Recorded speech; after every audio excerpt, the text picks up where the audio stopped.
अगला अध्याय। श्री शिव के द्वारा गोलोक धाम में श्री विष्णु का गोपेश के पद पर अभिषेक तथा उनके प्रति प्रणाम का प्रसंग सुनाकर श्री राम का सती के मन का संदेह दूर करना, सती का शिव के द्वारा मानसिक त्याग। श्री राम बोले, देवी, प्राचीन काल में एक समय परम दृष्टा भगवान शंभु ने अपने परात्पर धाम में विश्वकर्मा को बुलाकर उनके द्वारा अपनी गौशाला में एक रमणीय भवन बनवाया जो बहुत ही विस्तृत था। उसमें एक श्रेष्ठ सिंहासन का भी निर्माण कराया। उस सिंहासन पर भगवान शंकर ने विश्वकर्मा द्वारा एक छत्र बनवाया जो बहुत ही दिव्य, सदा के लिए अद्भुत एवं परम उत्तम था। तत्पश्चात उन्होंने सब ओर से इंद्र आदि देवगणों, सिद्धों, गंधर्वों, नागादिकों तथा संपूर्ण उपदेवों को शीघ्र वहां बुलवाया। समस्त वेदों और आगमों को, पुत्रों सहित ब्रह्मा जी को, मुनियों को, अप्सराओं तथा समस्त देवियों को जो नाना प्रकार की वस्तुओं से संपन्न थी, आमंत्रित किया। इनके सिवा देवताओं, ऋषियों, सिद्धों और नागों की 16-16 कन्याओं को भी बुलवाया जिनके हाथों में मांगलिक वस्तुएं थीं।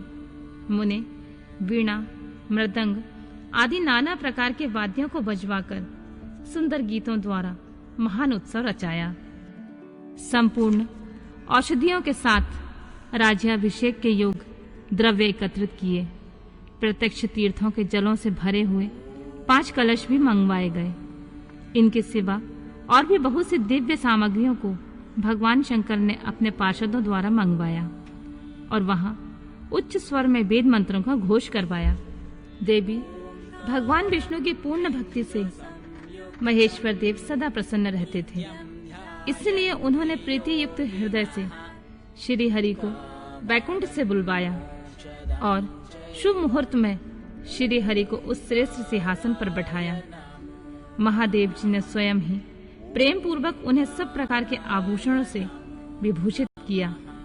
उनके मस्तक पर मनोहर मुकुट बांधा गया और उनके मंगल कौतुक कराए गए। ये सब हो जाने के बाद महेश्वर ने स्वयं ब्रह्मांड मंडप में श्री हरि का अभिषेक किया और उन्हें अपना वह सारा ऐश्वर्य प्रदान किया जो दूसरों के पास नहीं था। तदनंतर स्वतंत्र ईश्वर भक्त वत्सल शंभु ने श्री हरि का स्तवन किया और अपनी पराधीनता को सर्वत्र प्रसिद्ध करते हुए वे लोककर्ता ब्रह्मा से इस प्रकार बोले, लोकेश, आज से मेरी आज्ञा के अनुसार ये विष्णु हरि स्वयं मेरे वंदनीय हो गए हैं। इस बात को सभी सुन रहे हैं तात। तुम संपूर्ण देवता आदि के साथ श्री हरि को प्रणाम करो और ये वेद मेरी आज्ञा से मेरी ही तरह इन श्री हरि का वर्णन करो। रामचंद्र जी कहते हैं, देवी, भगवान विष्णु की शिव भक्ति देखकर प्रसन्नचित्त हुए वरदायक भक्त वत्सल रुद्रदेव ने उपयुक्त बात कहकर ही स्वयं श्री गरुड़ ध्वज को प्रणाम किया। तदनंतर ब्रह्मा आदि देवताओं, मुनियों और सिद्ध आदि ने भी उस समय श्री हरि की वंदना की। इसके बाद अत्यंत प्रसन्न हुए भक्त वत्सल महेश्वर ने देवताओं के समक्ष श्री हरि को बड़े बड़े वर दिए। इसके बाद अत्यंत प्रसन्न हुए भक्त वत्सल महेश्वर ने देवताओं के समक्ष श्री हरि को बड़े बड़े वर प्रदान किए। महेश बोले, हरे, तुम मेरी आज्ञा से संपूर्ण लोकों के कर्ता, पालक और सहारक हो। धर्म, अर्थ और काम के दाता तथा दुर्नीति अथवा अन्याय करने वाले दुष्टों को दंड देने वाले हो। महान बल पराक्रम से संपन्न जगत पूज्य जगदीश्वर बने रहो। समरांगन में तुम कहीं भी जीते नहीं जा सकोगे। मुझसे भी तुम कभी पराजित नहीं होगे। तुम मुझसे मेरी दी हुई 3 प्रकार की शक्तियां ग्रहण करो। एक तो आदि की इच्छा, सिद्धि, दूसरी प्रकार की लीलाओं को प्रकट करने की शक्ति और तीसरी तीनों लोकों में नित्य स्वतंत्रता। हरि, जो तुमसे द्वेष करने वाले हैं वे निश्चय ही मेरे द्वारा प्रयत्न पूर्वक दंडनीय होंगे। विष्णु, मैं तुम्हारे भक्तों को उत्तम मोक्ष प्रदान करूंगा। तुम इस माया को भी ग्रहण करो जिसका निवारण करना देवता आदि के लिए भी कठिन है, तथा जिससे मोहित होने पर यह विश्व जड़ रूप हो जाएगा। हरे, तुम मेरी बाईं भुजा हो और विधाता दाहिनी भुजा। तुम इस विधाता के भी उत्पादक और पालक होगे। मेरा हृदय रूप जो रुद्र है वही मैं हूँ, इसमें संशय नहीं है। वह रुद्र तुम्हारा और ब्रह्मा आदि देवताओं का भी निश्चय ही पूज्य है। तुम यहाँ रहकर विशेष रूप से संपूर्ण जगत का पालन करो। नाना प्रकार की लीलाएं करने वाले विविध अवतारों द्वारा सदा सबकी रक्षा करते रहो। मेरे चिन्मय धाम में तुम्हारा जो परम वैभवशाली और अत्यंत उज्जवल स्थान है, वह गोलोक नाम से विख्यात होगा। हरे, भूतल पर जो तुम्हारे अवतार ग्रहण होंगे, वे सबके रक्षक और मेरे भक्त होंगे। मैं उनका अवश्य दर्शन करूंगा। वे मेरे वर से सदा प्रसन्न रहेंगे। रामचंद्र जी कहते हैं, देवी, इस प्रकार श्री हरि को अपना अखंड ऐश्वर्य सौंपकर उमा वल्लभ भगवान हर स्वयं कैलाश पर्वत पर रहते हुए अपने पार्षदों के साथ स्वच्छंद क्रीड़ा करते हैं। तभी से भगवान लक्ष्मीपति वहां गोप वेश धारण करके आए और गोप गोपी तथा गौओं के अधिपति होकर बड़ी प्रसन्नता के साथ रहने लगे। वे श्री विष्णु प्रसन्नचित हो समस्त जगत की रक्षा करने लगे। वे शिव की आज्ञा से नाना प्रकार के अवतार ग्रहण करके जगत का पालन करते और इस समय वे ही श्री हरि भगवान शंकर की आज्ञा से 4 भाइयों के रूप में अवतीर्ण हुए हैं। उन 4 भाइयों में सबसे बड़ा मैं राम हूँ, दूसरे भरत, तीसरे लक्ष्मण और चौथे भाई शत्रुघ्न। देवी, मैं पिता की आज्ञा से सीता और लक्ष्मण के साथ वन में आ गया।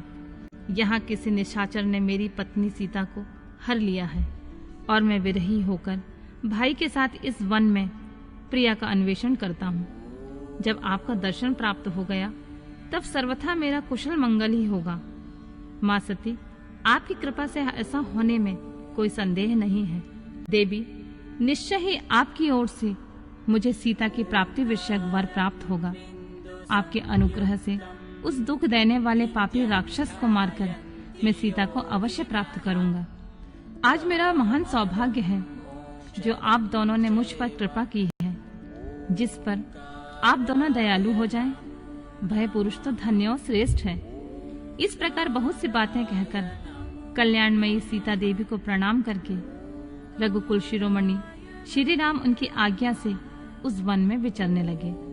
पवित्र हृदय वाले श्री राम की यह बात सुनकर सती मन ही मन शिव भक्ति पारायण रघुनाथ जी की प्रशंसा करते हुए प्रसन्न हुई और अपने कर्मों को याद करके उनके मन में बड़ा शोक हुआ। उनकी अंग कांति फीकी सी पड़ गई। वे उदास होकर शिव जी के पास लौटी।